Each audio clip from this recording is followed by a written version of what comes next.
They say it's all about rights, but rights can't fix the wrong that we do to God each day. How long can we stand strong?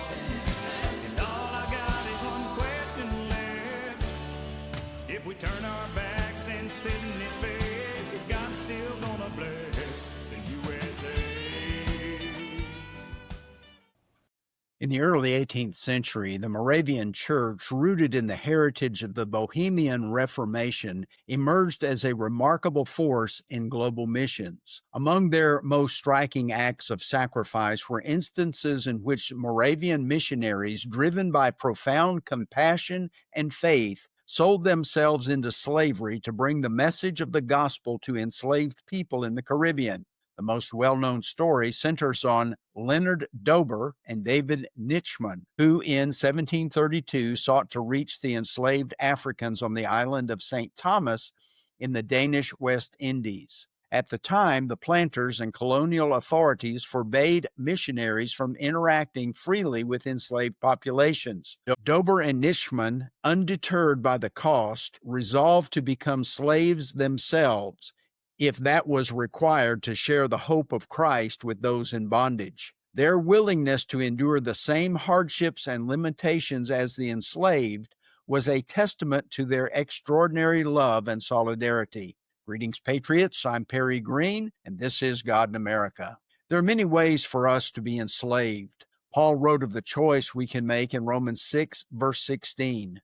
Do you not know that if you present yourselves to anyone as obedient slaves, you are slaves of the one whom you obey, either of sin, which leads to death, or of obedience, which leads to righteousness? We can be miserable slaves to sin or free-hearted servants of Christ. We can be enslaved to earthly masters on plantations. We can find ourselves enslaved by debt, including unjust taxation.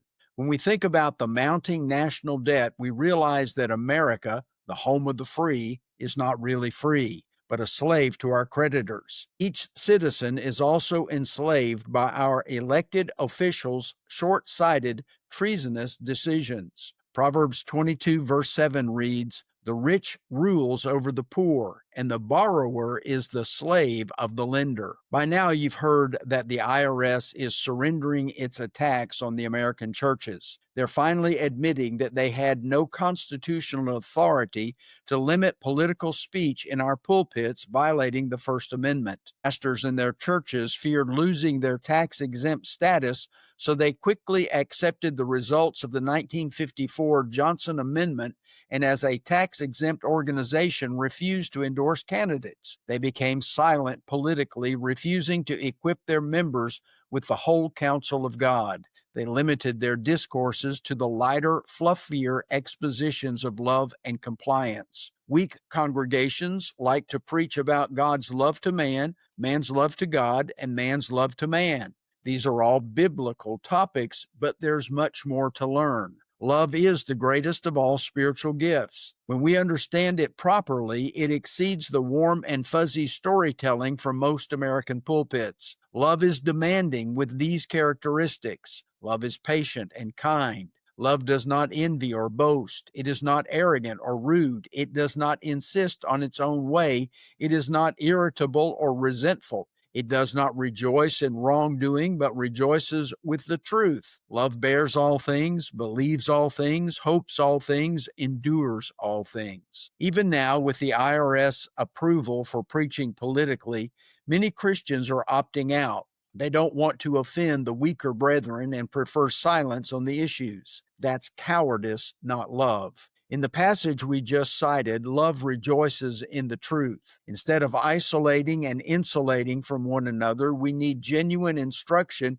to speak the truth in love. Most Christians don't know how to vote and need guidance. It is a loving act to equip our congregations with civic responsibility. Our ancestors expected and encouraged pastors to speak out on all issues, including politics. Their ministers preached what were called election sermons to newly elected officials to help prepare them with a biblical worldview for their positions. John Adams wrote this, "Let the pulpit resound with the doctrines and sentiments of religious liberty. Let us hear the dangers of thraldom to our consciences from ignorance, extreme poverty, and dependence, in short, from civil and political slavery. Let us see delineated before us the true map of man. Let us hear the dignity of his nature and the noble rank he holds among the works of God, that consenting to slavery is a sacrilegious breach of trust, as offensive in the sight of God as it is derogatory from our own honor